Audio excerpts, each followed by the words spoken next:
le verset 14 uniquement. Sœur Carole.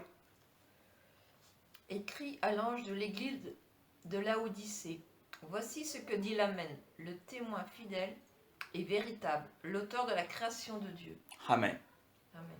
Dans ma version, il est dit, écrit aussi à l'ange de l'église de Laodicée.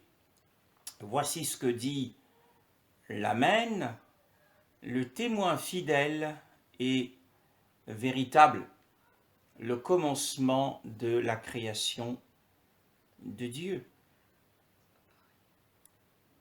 Oui, ça va dépendre des versions. Alors, c'est la septième et dernière lettre que le Seigneur a adressée aux églises d'Asie, de la province d'Asie.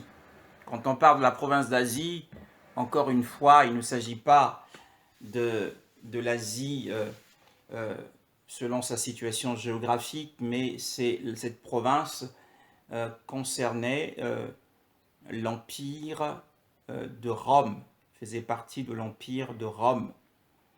Et il y avait donc ces 7 églises. Et à la 7e église, le Seigneur s'adresse au messager, à l'ange, à celui à qui il avait donné une grande responsabilité au sein de cette assemblée, qu'il appelle Laodicée. Laodicée. Laodicée a une double signification. Laodicée signifie d'une part Lao, signifie bien le peuple, et Dicée signifie le droit, la tradition, signifie la justice ou la décision du peuple. Donc en réalité, on peut traduire Laodicée par les habitudes du peuple, le droit du peuple, la décision du peuple. Ou en d'autres termes, on peut appeler cette église comme étant l'église du libre choix.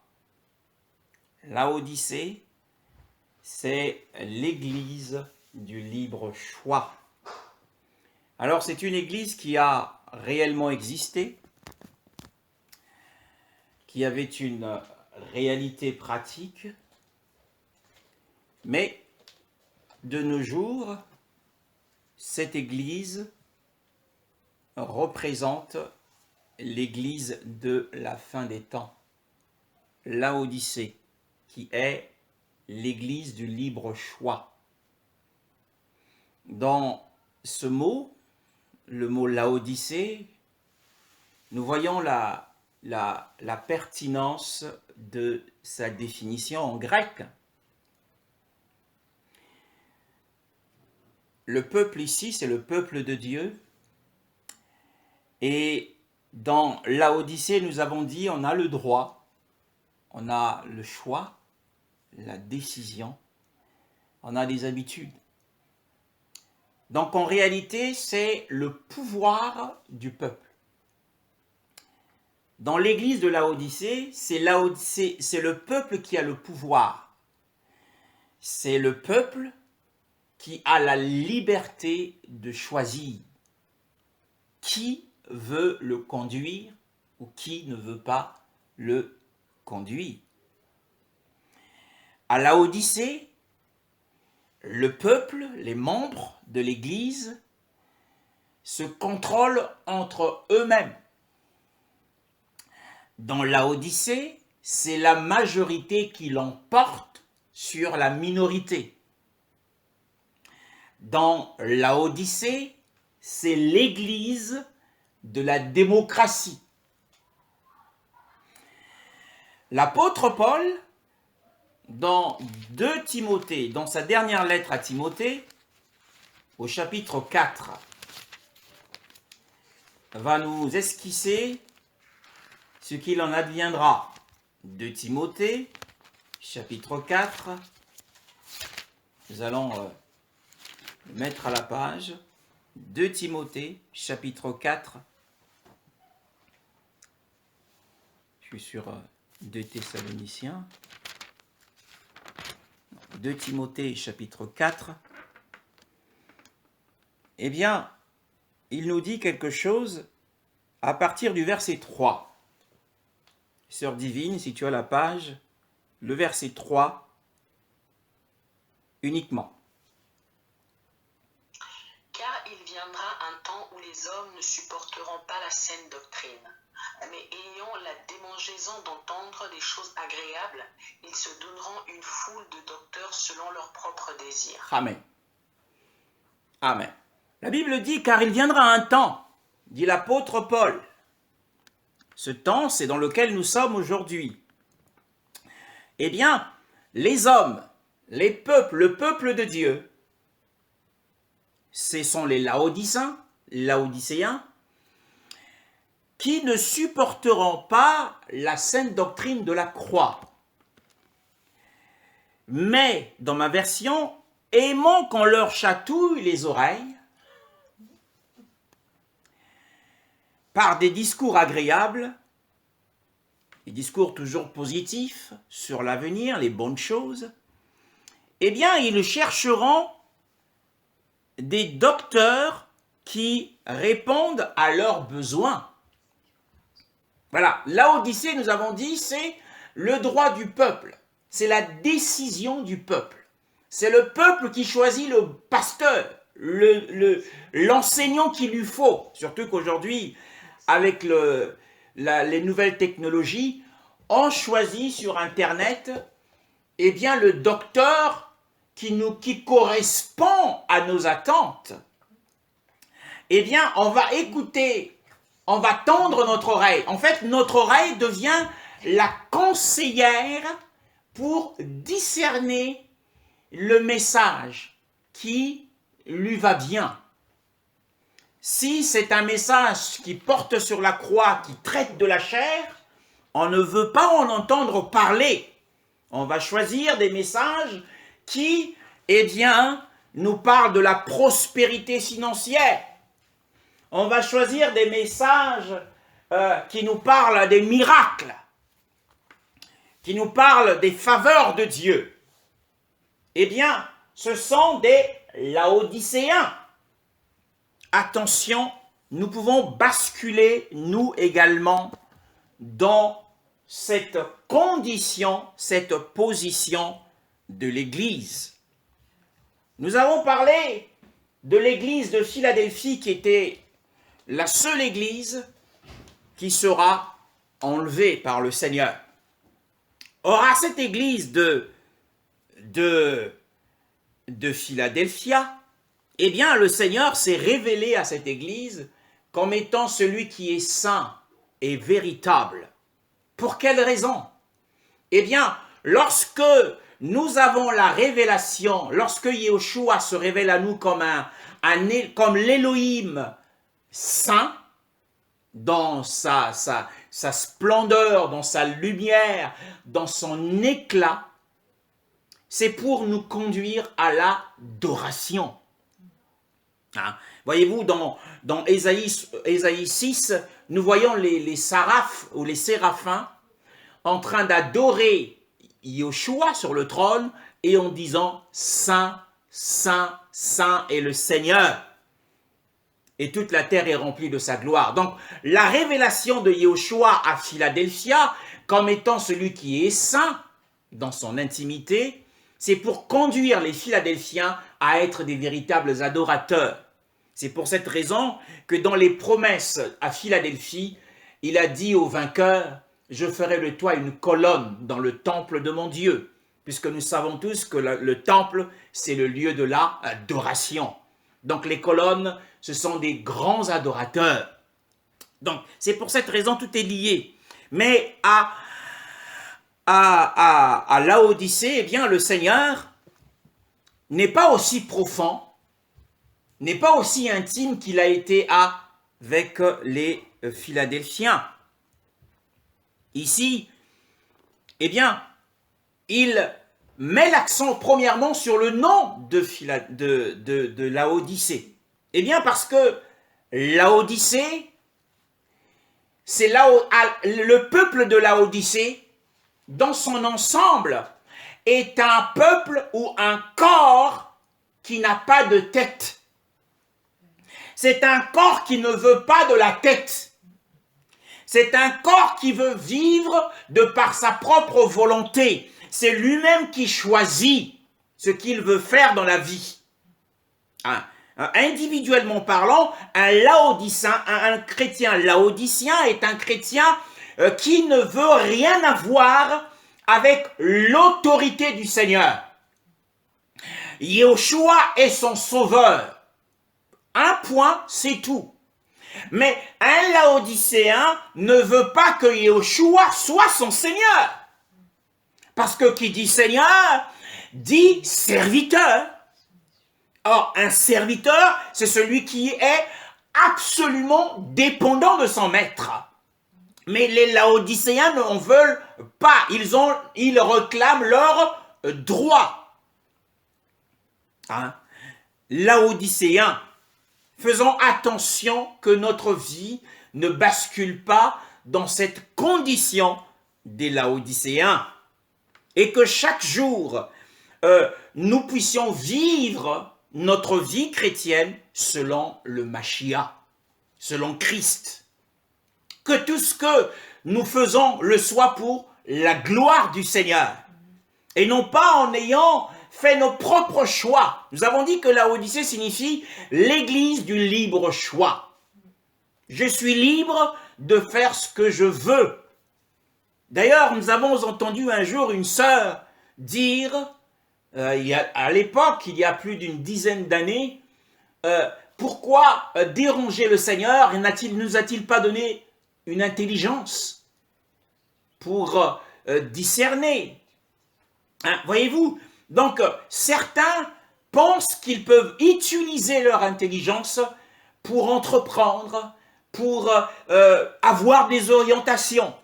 Mais le véritable Philadelphien, c'est celui qui dépend entièrement de son maître.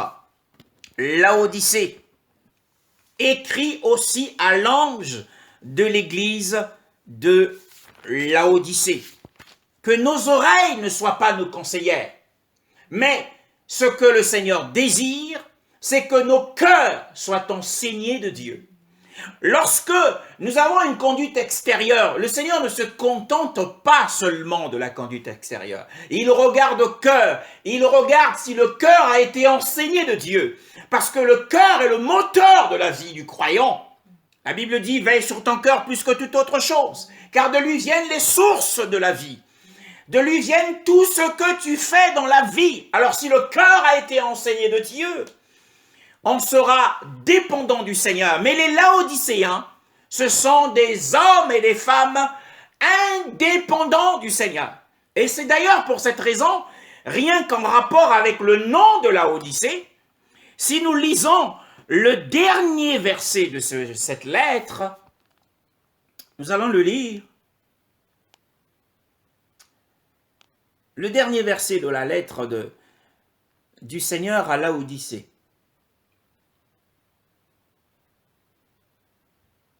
Pas le dernier, mais le verset 20. Le verset 20. Que nous dit le verset 20? Alors ça nous aide à comprendre la nature du chrétien de Laodicée. Et de comprendre la réelle signification de ce nom. Le verset 20. Sœur Divy. Voici, je me tiens à la porte et je frappe. Si quelqu'un entend ma voix et ouvre la porte, j'entrerai chez lui, je souperai avec lui et lui avec moi. Amen. Donc nous voyons qu'à partir de ce passage, que Laodicée est un corps qui n'a pas de tête. C'est un corps qui a exclu la tête, qui est le Mashiach. Le Mashiach est en dehors de cette église, puisque l'église prend les décisions par elle-même. En fait, tout ce qui est conforme à la volonté commune doit être accepté. Par exemple, nous allons nous réunir sur la plateforme et nous allons prendre les avis des uns des autres sur un programme donné. Et nous, une fois que nous avons recueilli les avis des uns des autres, alors nous décidons. Nous sommes les décideurs. Nous décidons d'un tel programme sans premièrement consulter le Saint-Esprit. Alors c'est une manière de nier, d'exclure et de rejeter le Seigneur. Et c'est pour cette raison que le Seigneur se tient en dehors de cette église. Parce que cette église réclame à corps et à cri ses propres droits. Cette église réclame à corps et à cri ses propres orientations. Laodicée. Alors, le Seigneur voudrait bien que nous puissions sortir, obtenir une véritable délivrance et que nous soyons comme David qui à chaque instant, à chaque action, à chaque expédition militaire qu'il avait à mener, consultait toujours Yahweh. Il consultait l'Éternel pour savoir s'il fallait qu'il avance ou s'il fallait qu'il reste sur place ou qu'il recule. Il avait l'esprit de Philadelphie. Alors, détournons-nous de l'esprit de Laodicée. Alors, la suite du verset 14, qui est intéressant, parce que nous avons dit que à Philadelphie, le Seigneur s'est révélé comme étant celui qui est saint et véritable, afin de susciter l'adoration des Philadelphiens. Il s'est aussi révélé comme celui qui a la clé de David, c'est-à-dire que celui qui pourvoit à leurs besoins, qui ouvre les portes de la vie, de toutes les portes de la vie, des promesses, afin que le peuple puisse être émerveillé et s'attacher à lui, comme un bon berger, bien sûr. Alors, à Laodicée, le Seigneur se révèle comme étant celui qui s'appelle l'Amen, celui qui est Amen. Il est Amen, il est le témoin digne de foi et qui dit la vérité. Il est celui qui était à l'origine de la création de Dieu, de la création d'Élohim. Au commencement, Élohim a confié la responsabilité, a tout donné à notre ancêtre Adam. Adam avait un paradis qu'on appelle le paradis d'Adam, qui était perdu. Et Adam a échoué dans sa responsabilité de prendre soin de la terre. Ensuite, le Seigneur s'est tourné vers un autre homme qu'il avait détecté sur la terre, c'est Noé. Le Seigneur lui a confié la responsabilité de la nouvelle terre après le déluge. Il lui a confié la responsabilité du déluge, de la nouvelle terre après ce déluge. Mais Noé a également échoué. Alors le Seigneur a pris un nouveau départ avec un autre homme, c'est Abraham. Et après Abraham est arrivé le peuple d'Israël. Et le peuple d'Israël a également échoué. Yahweh leur a donné la Torah, mais ils ont échoué. Alors est venue l'Église. Mais nous voyons qu'à travers ces 7 églises, qu'il y a une dégradation depuis l'Église d'Éphèse, excepté l'Église de Philadelphia. L'Église de Laodicée a également complètement échoué, au point que le Seigneur se trouve en dehors de cette Église. C'est une église qui avait perdu la communion avec le Seigneur. Donc il y a un risque, bien-aimé, lorsque dans notre marche chrétienne de tous les jours, lorsque nous prenons nos propres décisions dans nos affaires, pour les études de nos enfants, pour nos voyages, lorsque nous prenons nos propres décisions sans consulter le Seigneur, eh bien cela peut conduire à la rupture de la relation, à l'éloignement du Seigneur, comme dans le cas ici de l'église de Laodicée. Alors, l'église a également échoué, alors le Seigneur reprend les choses en main. Et c'est là que ça devient intéressant. Nous allons rentrer dans une phase pratique. Il est celui qui s'appelle l'Amen. L'Amen. Waouh! Alors nous savons tous que lorsque nous prions, quel est le dernier mot que nous utilisons? Amen est le dernier mot que nous utilisons. Mais l'Amen, c'est le dernier mot d'Élohim. C'est à la fois notre dernier mot dans la prière, mais c'est aussi le dernier mot de Elohim. Que signifie l'Amen? Eh bien, d'habitude, selon le concept traditionnel, le concept religieux que nous avons appris, eh bien que Amen signifie ainsi soit-il. Mais nous allons voir dans 2 Corinthiens ce que la parole de Dieu nous dit au sujet de l'Amen. 2 Corinthiens au chapitre 1. 2 Corinthiens, chapitre 1. À partir du verset 19.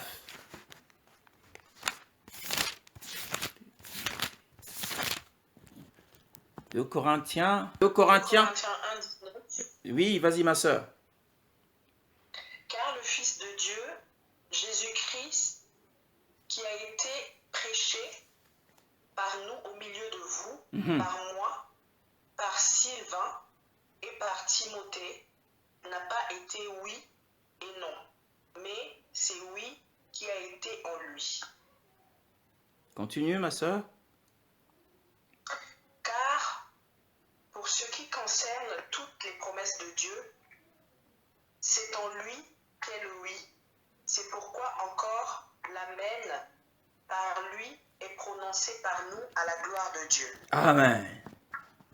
Amen. Oui, ce passage nous dit que, eh bien, que ce soit la parole que nous prêchons au milieu de vous, que ce soit moi, dit-il, Paul, que ce soit mon collaborateur Sylvain ou Timothée, eh bien, cette parole que nous vous avons prêchée n'a pas été à la fois oui et non, suivant les circonstances. Mais, dit-il, autant qu'il y a des promesses d'Élohim, combien y a-t-il de promesses d'Élohim dans la Bible? Et il y en a 7400. 7400 promesses. Et il y a dans ces promesses concernent toutes les circonstances de la vie du croyant chrétien. Il y a des promesses sur la protection divine. Il y a des promesses sur la guérison divine. Il y a des promesses sur la délivrance divine. Il y a des promesses sur le mariage. Il y a des promesses sur la famille. Il y a des promesses sur la vie professionnelle et par-dessus tout sur notre éternité. Alors il y a 7400 promesses, des promesses de victoire sur le combat spirituel et des promesses de notre victoire sur l'ennemi. Alors, la Bible dit ici que autant qu'il y a des promesses d'Élohim, toutes ces promesses sont oui en lui. Waouh! Toutes ces promesses sont oui en lui. Alors, l'amen, alors que nous dit la parole? Et amen en lui, à la gloire de Dieu pour nous, par nous. Donc, amen signifie le oui de Dieu. Amen, c'est le oui d'Élohim. Donc, Yehoshua est le oui d'Élohim. C'est-à-dire que Yehoshua, pour toutes les promesses, par exemple, il est écrit que par ses meurtrissures, nous avons été guéris. Eh bien, lorsque nous prononçons que par ses meurtrissures, nous avons été guéris, Yehoshua dit oui. Alléluia. C'est-à-dire qu'il affirme la parole que nous prêchons. L'apôtre Paul dit, lorsque nous prêchons la parole, lorsque nous la déclarons ouvertement, lorsque nous la déclarons publiquement, ce n'est pas le oui et le non, mais parce que le oui est en lui, non pas en dehors de lui. Oh, les promesses de protection sont oui en lui. Il se définit comme celui qui est le oui de Dieu, le oui d'Élohim. Parce que, revenons à notre texte de Laodicée, eh bien parce que les Laodicéens, figurez-vous, les Laodicéens, s'étaient tellement éloignés de lui. Les Laodicéens s'étaient tellement éloignés de lui, s'intéressant aux choses de ce monde, faisant de la terre leur demeure, oubliant que sur cette terre, nous ne sommes que des pèlerins et que nous sommes en séjour temporaire et que ce n'est pas une demeure éternelle. Mais les Laodicéens avaient fait de la terre leur demeure éternelle et avaient choisi des choses en dehors de Yehoshua. Mais Yehoshua se révèle ici comme étant le oui d'Élohim. Le oui à travers toutes les promesses qui existent. Il est celui qui affirme, il est celui qui atteste la parole. Il est celui qui accrédite la parole de Dieu. Il est celui qui confirme la parole. Alors comment savons-nous que la parole de Dieu ne faillira point?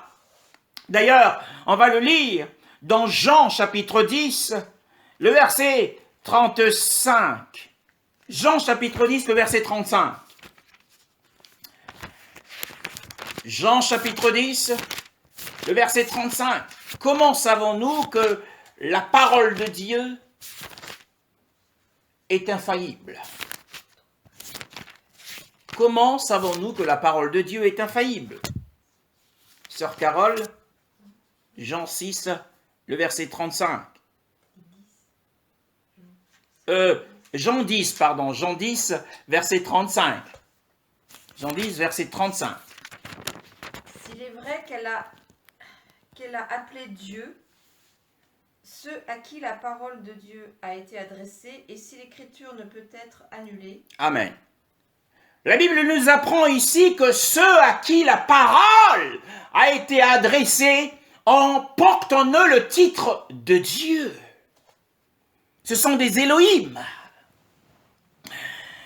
La parole nous décrit comme étant des Élohim, nous à qui la parole d'Élohim, du grand Élohim, nous a été adressée. Et la Bible dit également que l'écriture ne peut être annulée, l'écriture ne peut être anéantie, l'écriture ne peut être brisée, l'écriture ne peut être abolie. Alors comment le savons-nous? Eh bien, cela est simple, c'est Romains qui nous répond à la question. Romains chapitre 8, là également, il nous répond par une question. Romains chapitre 8, le verset 32. Romains chapitre 8, le verset 32. Sœur divine. Romains chapitre 8, verset 32. Oui.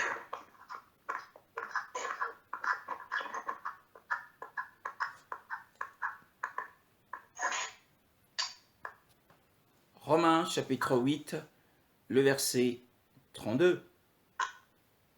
Romains chapitre 8, verset 32. Je lis au nom du Seigneur. Amen. Lui qui n'a point épargné son propre fils, mais qui l'a livré pour nous tous, comment ne nous donnera-t-il pas aussi toutes choses avec lui? Amen. Alors comment savons-nous que les Écritures ne peuvent pas être anéanties? Comment savons-nous que toutes les promesses d'Élohim peuvent être accomplies ou doivent être accomplies dans nos vies? Eh bien, comment le savons-nous? Comment savons-nous que la parole de Dieu est sûre, que la Bible est la parole de Dieu? Quelqu'un m'a dit hier, je ne crois pas que la Bible est la parole de Dieu. Mais nous, comment savons-nous que la Bible est la parole de Dieu? Puisque nous avons appris et nous apprenons ce soir, cet après-midi, que la parole, que Yahushua est le oui d'Élohim. Que la parole, toutes les promesses sont oui en lui. Et dans ce livre de Romains, l'apôtre Paul nous dit que, eh bien, le Père, lui qui n'a pas épargné ce qu'il avait de plus grand. Qu'est-ce que Elohim a de plus grand? Mais c'est son Fils. La Bible dit que Elohim a tant aimé le monde qu'il a donné son Fils unique, ce qu'il avait de plus précieux, de plus cher, afin que quiconque croit en lui ne périsse point, mais qu'il ait la vie éternelle. Alors lorsque Yahushua est passé à travers les eaux du baptême, le ciel s'est ouvert et le Père lui a déclaré son amour. Tu es mon Fils bien-aimé, en qui j'ai mis toute mon affection. Alors, Yahushua est ce que le Père a le plus précieux que tous les diamants existants. Alors, si le Père nous l'a donné, alors, tout est en lui. Nous avons vu, nous avons cru en Yahushua. Alors, en croyant en Yahushua, qui a réellement vécu, Yahushua a réellement vécu, il est le garant de toutes les promesses d'Élohim. Eh bien, si nous savons que la parole de Dieu est vraie, si nous savons que les Écritures ne peuvent pas être anéanties, c'est grâce à Yahushua. Yahushua est la garantie. Parce que le oui de Dieu signifie également la garantie. Il est le garant des Écritures. Et il répond affirmatif quand nous déclarons la parole de Dieu. Alors la Bible dit ici, mais si le Père n'a pas épargné ce qu'il avait de plus cher, bien-aimé dans le Seigneur, alors comment ne nous donnera-t-il pas toutes choses avec lui? Voyez-vous, vous rencontrez peut-être un jour de vacances, vous tombez sur Jeff Bezos, l'homme le plus riche du monde. Vous rencontrez Jeff Bezos, ensuite il vous fait un chèque qui, dans la valeur, vaut le prix de la Ferrari la plus chère au monde. Alors, vous allez vous en acquitter, vous allez faire l'acquisition de ce bien, et au bout d'un moment, il vous manque 1000 €. Et on vous apprend que Jeff Bezos est dans la région, puisqu'il vous avait donné ses coordonnées. Et quelqu'un vous dit, mais il vous manque 1000 € pour boucler vos fins du mois. Vous avez une Ferrari, mais il vous manque 1000 €. Et vous avez une bonne relation qui est Jeff Bezos. Allez donc le voir. Demandez-lui de l'aide. Il vous donnera assurément 1000 €. Mais vous avez un doute dans votre cœur. Vous vous dites, ah, ce n'est pas sûr qu'il me donne 1000 euros. Attention, hein, ce jour-là, je ne sais pas, mais il m'a donné un chèque qui vaut le prix d'une Ferrari, peut-être 500 000 euros. Mais qu'il me donne 1000 euros, je ne suis pas très sûr. Alors, vous n'êtes pas logique avec vous-même. C'est en quelque sorte un peu de la folie. Parce que ce qu'il avait de plus cher, il vous a donné un chèque de 500 000 euros sans réchigner, à combien plus forte raison vous donnerait-il à nouveau un chèque de 1000 euros? S'il vous a donné ce qu'il y a de plus cher, à combien plus forte raison vous donnera ce qu'il y a de moins cher, de moins important. C'est ce que nous dit la parole ici. Si le Père n'a pas épargné ce qu'il avait de plus précieux, son Fils, le Fils est en toi, ma sœur, le Fils est en moi. Alors, à combien plus forte raison les promesses de Dieu s'accompliraient-elles en nous? On ne doit pas douter de la parole de Dieu, puisque nous avons ce qu'il y a de, ce que le Père avait de plus précieux, et que les promesses de Dieu sont oui en lui. Alors, toutes les promesses de Dieu doivent s'accomplir dans nos vies. Alléluia. Alors maintenant, nous allons rentrer dans la phase pratique, parce qu'il y a des choses que l'Église soit ne connaît pas, ou soit l'Église l'a oublié. Quand je parle de l'Église, je parle de l'Église corps universelle de Christ. Hébreux, chapitre 3. Hébreux, chapitre 3, le premier verset. Hébreux, chapitre 3, le premier verset. Alors, c'est une parole, la parole d'aujourd'hui, c'est à mettre en pratique tous les jours jusqu'à ce que le Seigneur revienne. Hébreux, chapitre 3, le verset 1. Sœur Carole, si tu as la page, dans ta version. Ainsi donc, frères et sœurs saints, vous qui avez part à l'appel céleste, portez vos pensées sur l'apôtre et le grand prêtre de la foi que nous professons, Jésus-Christ. Amen. Ha. Amen. La Bible dit c'est pourquoi. Donc c'est pourquoi est une conséquence. Vous savez que la Bible, dans les écrits originaux, tout ce qui est séparation en versets et en chapitres n'existait pas. Ça a été mis en place au XVIIIe siècle par un Anglais. Alors, c'est pourquoi, mes frères saints. Alors, les frères de la sainteté. Mais nous avons souvent un problème avec la sainteté. Quelle est la solution? Nous avons souvent un problème avec la sainteté dans notre vie quotidienne, dans notre vie familiale, dans nos relations avec nos enfants, dans les relations avec nos collègues de travail, dans le commerce, dans la famille, d'une façon générale, la famille élargie. Nous avons souvent des problèmes avec la sainteté. Dans nos échanges, il arrive que nous puissions tomber dans le péché et nous le regrettons souvent. C'est pourquoi, mes frères de la sainteté, vous qui êtes participants de la vocation, c'est-à-dire l'appel céleste. Notre appel n'est pas un appel terrestre. C'est ce que les Laodicéens n'avaient pas compris. Que notre appel, ce n'est pas un appel terrestre, mais c'est un appel céleste. Cet appel est aussi un devoir.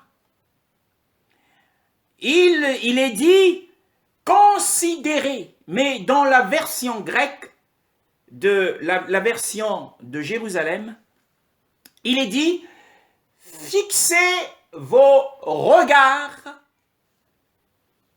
fixez attentivement vos regards. Donc en réalité, pour marcher sur le chemin de la sainteté tous les jours de notre vie, il faut que nos pensées et notre attention soient toujours tournées vers l'auteur de la sainteté, Yeshua HaMashiach. C'est en regardant à lui chaque matin, au réveil, c'est en comptant que sur lui que nous vivrons une vie propre et pure. Frères saints, c'est ça notre appel céleste. Mais dit-il, il décrit Yahushua à double titre. Le premier titre, c'est l'apôtre. Voyons la question de l'apôtre. Revenons dans Jean chapitre 10, non pas le verset 35 que nous avons lu tout à l'heure, mais le verset 36. Jean chapitre 10,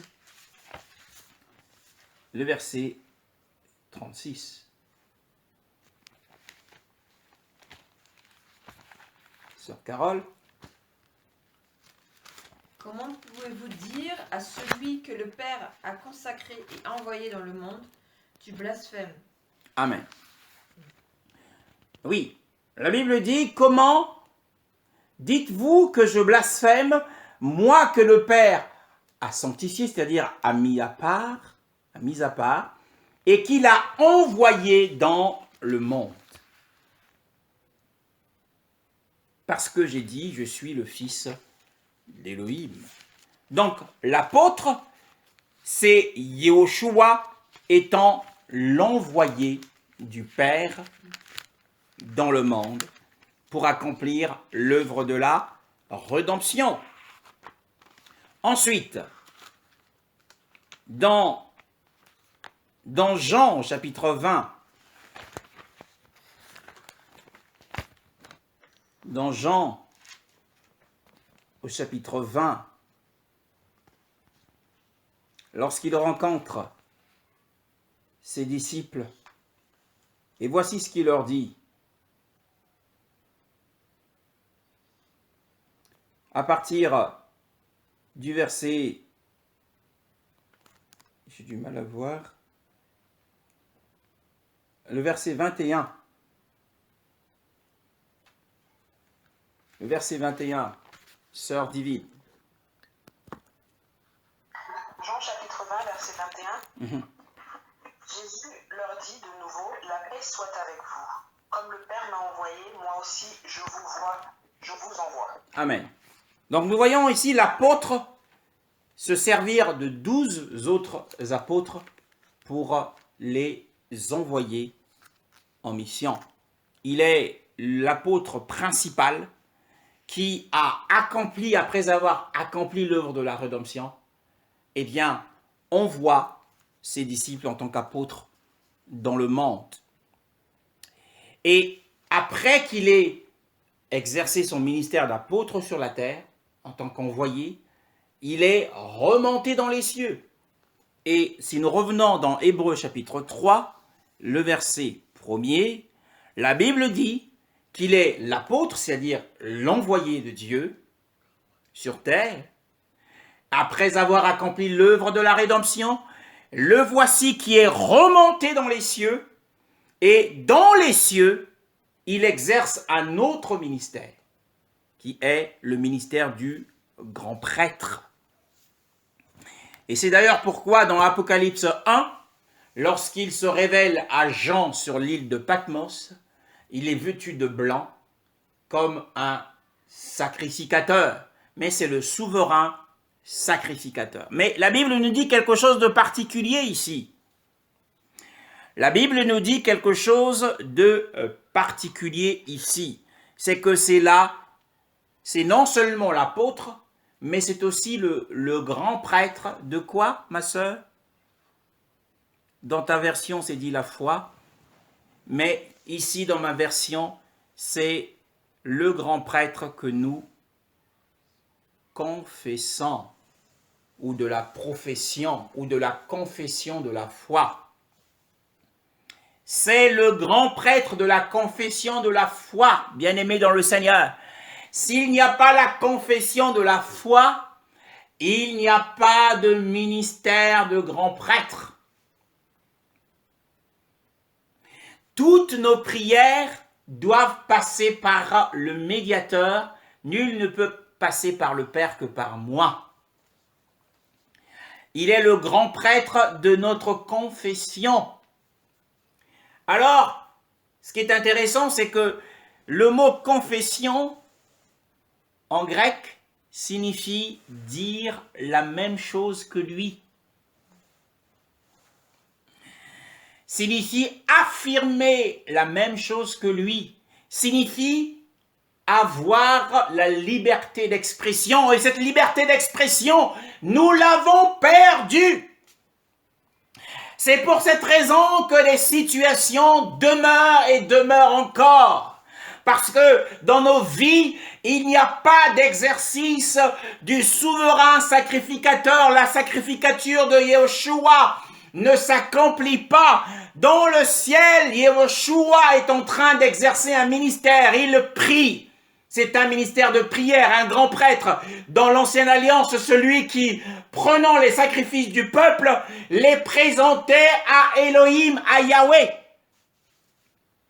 Alors, il prie pour que la parole de Dieu soit accomplie sur la terre. Et notre mission, notre appel, nous avons vu ici que c'est une vocation céleste. Notre devoir, c'est de confesser. Or, s'il n'y a pas de confession, bien-aimé dans le Seigneur, il n'y a pas de sacrificature. Et s'il n'y a pas de sacrificature, eh bien, il n'y a pas d'accomplissement de la parole de Dieu. C'est pourquoi nous sommes malades. C'est pourquoi, eh bien, nous sommes stériles. C'est pourquoi certaines portes sont fermées. C'est pour cette raison que certains chrétiens meurent avant leur temps. Parce qu'ils ont oublié ce principe de la parole de Dieu. Et s'il n'y a pas de confession de la foi, il n'y a pas de sacrificateur. Alors c'est quoi la confession? Eh bien la confession, c'est dire la même chose que lui. Alors, quelle est la chose qu'il dit? Eh bien, c'est ce que dit la parole de Dieu. Dire la même chose, c'est-à-dire Yeshua va dire oui. Nous avons dit que Yeshua se révèle à Laodicée comme étant le oui de Dieu, celui qui affirme la parole de Dieu. Alors il faut que la parole soit affirmée sur la terre, c'est notre mission. C'est notre devoir d'affirmer la parole sur la terre afin que lui, il confirme la parole dans les cieux et qu'elle s'accomplit sur la terre. Oh, bien-aimé, la confession de la foi, nous avons abandonné cela.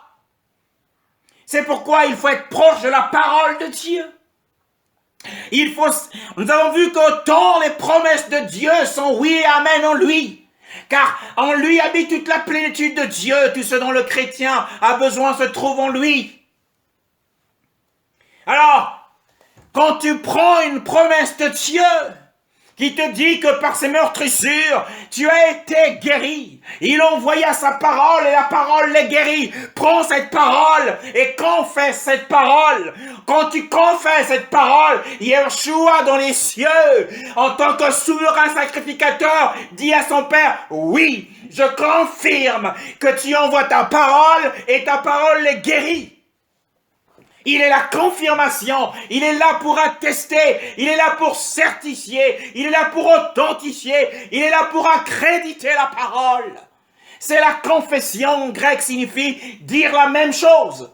Lorsque tu pries dans tous les sens sans la parole, il n'y a pas de sacrificateur. Il n'exercera pas son ministère. Il faut que tu aies une parole pour que lui dise oui, je suis la main de Dieu, je suis le oui de Dieu. Le oui en fonction de la parole. Mais attention, attention, attention.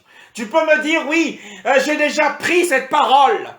Oui, je sais que la parole me dit que les paroles, me dit dans Proverbe que les paroles sont un remède pour mon corps. Mais j'ai déjà utilisé cette parole, mais il ne s'est rien passé. Mais l'apôtre Paul ici, nous dit encore autre chose. Hébreux chapitre 4. Le verset 14. Hébreux chapitre 4.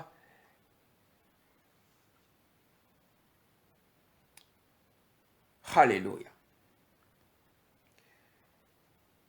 Le verset 14.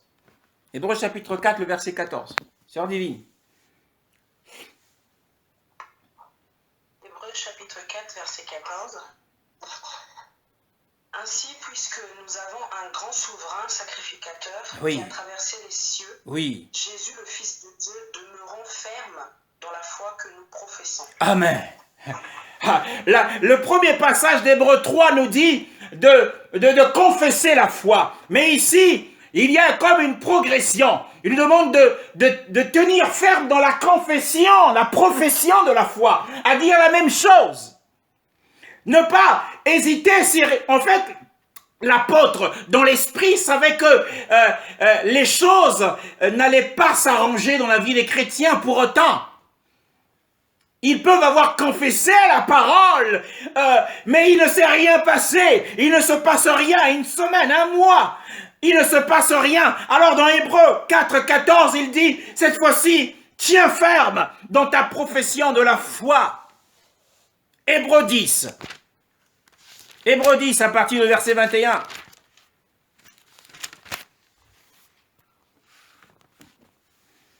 En réalité, avant de te coucher, si tu fais une prière, il faut que tu prennes une parole, une promesse sur la protection divine. Et que tu la déclares avec foi. Alors le souverain sacrificateur entendra ta parole. Nous avons vu ici qu'il est le sacrificateur de la foi que nous professons. Pas qu'une fois, mais que nous professons avec fermeté. Et Hébreux 10 nous dit encore autre chose. À partir du verset 21, que nous dit la parole? Le verset 21, Sœur Divine. Hébreux 10, verset 21. Et puisque nous avons un souverain sacrificateur établi sur la maison de Dieu, Continue. approchons-nous avec un cœur sincère, dans la plénitude de la foi, les cœurs purifiés d'une mauvaise conscience et le corps lavé d'une eau pure. Verset 23. Retenons fermement la profession de notre espérance, car celui qui a fait la promesse est fidèle. Amen. Alors, ici la parole insiste, mais dans la version Darby, il est dit, retenons fermement, sans hésiter, sans varier, sans douter. Parce que la première fois, nous avons confessé, mais ensuite, il ne s'est rien passé. La parole nous dit dans Hébreux 4, sois ferme. Et on a été ferme, il ne s'est encore rien passé. Mais dans Hébreux 10, il nous dit cette fois-ci, sois ferme et ne doute pas, dans la version de Darby. Et dans la version de Martin, ne varie pas. Fais-le sans hésiter. Alors nous avons manqué cette persévérance.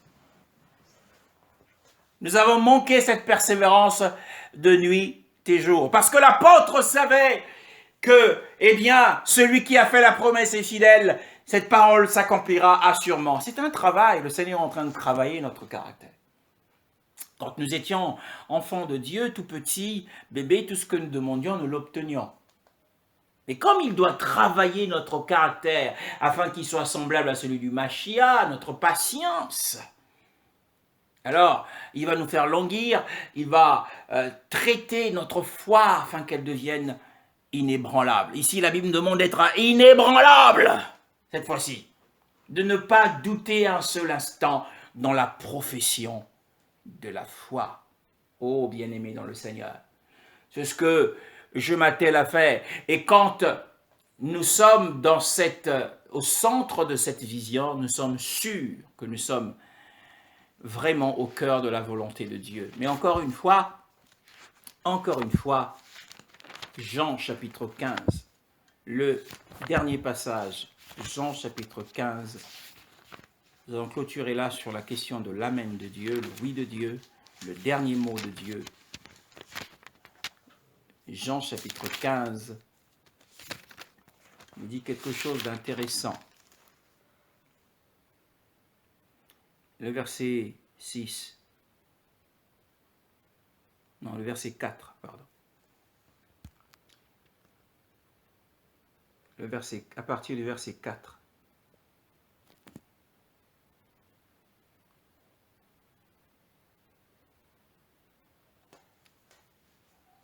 Ma sœur, Jean chapitre 15. à partir du verset 4.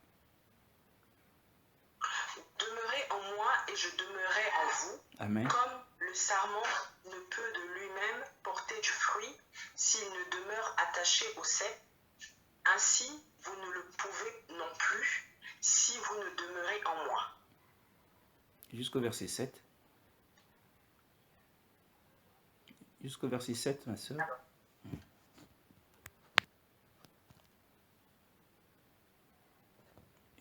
Jusqu'au verset 7.